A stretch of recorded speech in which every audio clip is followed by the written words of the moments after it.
Hi everyone, I'm Laura Bunting, your new wine club coordinator here at DeLoach Vineyards. As many of you know, Madeline has moved back into the tasting room as the assistant tasting room manager, and she hopes to see you when you come to visit us. Today we are tasting through your Fleur Club Shipment for February 2014 with our winemaker, Brian Maloney, and we are going to start with our 2011 OFS Chardonnay. Brian, what can you tell us about it? Thanks, Laura. Well, this is our 2011 OFS Chardonnay. It's our finest selection. It's an outstanding wine, selected out of all the individual barrels that we work with. So all the Chardonnay that we work with, from the Ritchie Vineyard, the Hawk Hill Vineyard, we taste through this. Me and Katie Carter, I'm sorry, she just was recently married. Taste through this and select out the very best. It's an age for about another 5 months past when the Russian River Valley is bottled. It gives it that additional creaminess and that really lingering mouthfeel that we look for. Aromatically, it gives you those classic Russian River flavors, that baked apple element, the citrus oils, things like that come out on the nose. And then on the palate,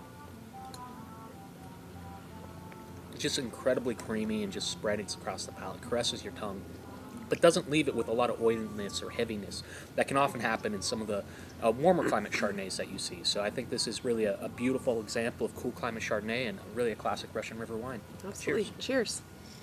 And the next wine in your shipment is going to be our 2010 Marin Crest Pinot Noir. Brian.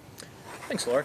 The Marin Crest is a really special wine for us. This is our first chance to really start exploring the terroirs of Marin County. This comes from some ridgetop sites. Marin, much like Sonoma, has a lot of variation depending on where you are elevation-wise, and that changes the soil content. So these ridgetop sites see a little bit more solar exposure, really gets a little bit more tannic intensity coming off of it. It's a mixture of a few different clones, some of the newer Dijon selections, as well as a suitcase clone that came down from Oregon. And all those elements together, I think, make for a fascinating wine. It was, done in the same style. We do all our Pinot Noirs, open top fermentations, hand punch downs, and then aged in barrel for about 14 months before we bottled it.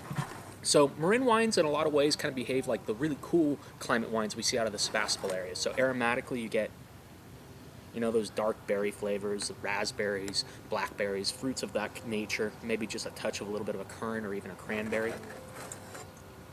And then as well as, the classic oak aromatics that intermingle with Pinot Noir, those more savory and spicy characteristics.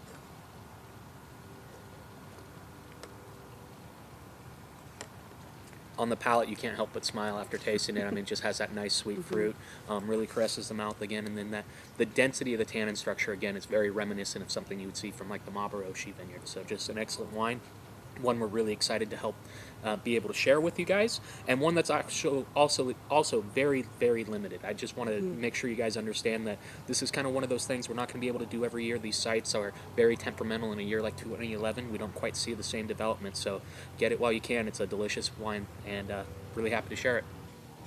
And the final wine in your February shipment is going to be our 2011 OFS Zinfandel. Brian, what can you tell us about this one? Thanks, Laura. Well, the OFS Zinfandel is just a fascinating wine. It's a cool climate grown Zinfandel, grown in a cool vintage, and despite that, it just has incredibly intense fruit characteristics. I really think that's a tribute to the sites that we work with.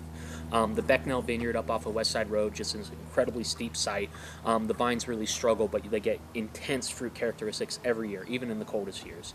And then the Allegria Vineyard up near Healdsburg, just one of those classic old pre-Prohibition sites, intermixed with Petit Syrah, Alicante, Gros Negrette, all those different varieties, gives it that structure and that depth that really helps counterbalance the big fruit flavors you get off of the younger vines.